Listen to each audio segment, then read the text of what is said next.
Just under an hour from now, California State Senate and Assembly members will be gathering on the front steps of the state capitol, demanding that Governor Newsom end the state of emergency order for COVID-19. So after the governor's extension of the order in the fall, the state has been under a state of emergency COVID-19 since March 4th of 2020. Assemblyman Kevin Kiley is one of the Republican organizers of today's event, and he's joining us live. Thank you so much for joining us, Kevin. We appreciate it. Good morning. Thank you. Good to have you. The order is currently set to expire on March 31st, so just less than 2 months away. Why the urgency now to end the emergency order? Well, that's not quite true. The emergency continues until the governor or the legislature ends it.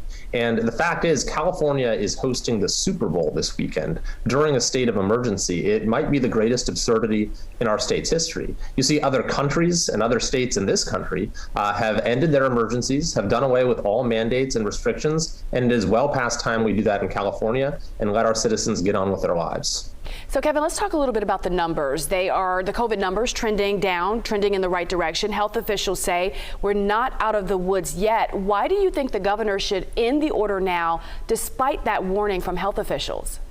Well, a state of emergency is a legal term. It doesn't mean that there's some threat out there. It doesn't mean that there's reason to be concerned. What a state of emergency requires is conditions of extreme peril that are beyond the capacity of local jurisdictions to deal with. And so we have been at that point for a long, long time now. You know, there is absolutely no reason we need to have statewide orders and mandates that affect our state of almost 40 million people. It is well past time that we return decision-making to local communities and their citizens. Okay, so we reached out to the governor for comment on this, and here's what he had to say in response to calls from you guys to end the emergency order. Here it is. Newsom said, quote, "Elected officials should focus on what best serves their constituents and stop with political theater." Apparently, Assemblymember Kevin Kiley and Assemblymember Gallagher believe it would have been better to let Californians die and be turned away from care when hospitals reach capacity during the Omicron surge. Love your response to that. Well, it's just total nonsense and fear-mongering. The fact is that other states have done much better than California in many respects when it comes to COVID without having this level of centralized command and control decision-making.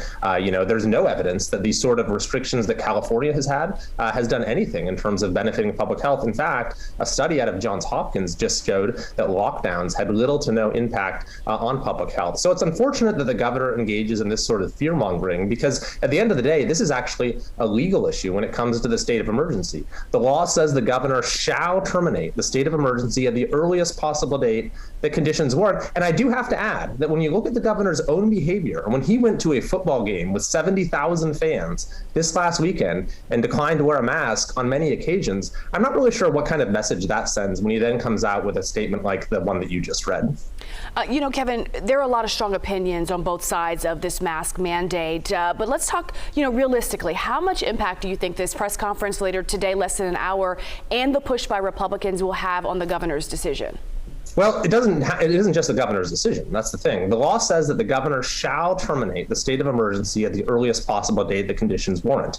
He has not done that. Obviously, we're at a point where it is warranted to end the emergency because he has given the green light to hosting the Super Bowl. So the governor is disobeying the law. He's not respecting the law. But the law also allows the legislature to step in. It gives the legislature the power to, on its own, without the governor, terminate the emergency. And that's what we're asking the legislature to do today, to bring my resolution, ACR 46, to the floor for a vote. If that passes the Assembly, it passes the Senate, in a matter of minutes, we could end this state of emergency. We could get on with our lives. We don't have time for a response, but do you really think that could pass?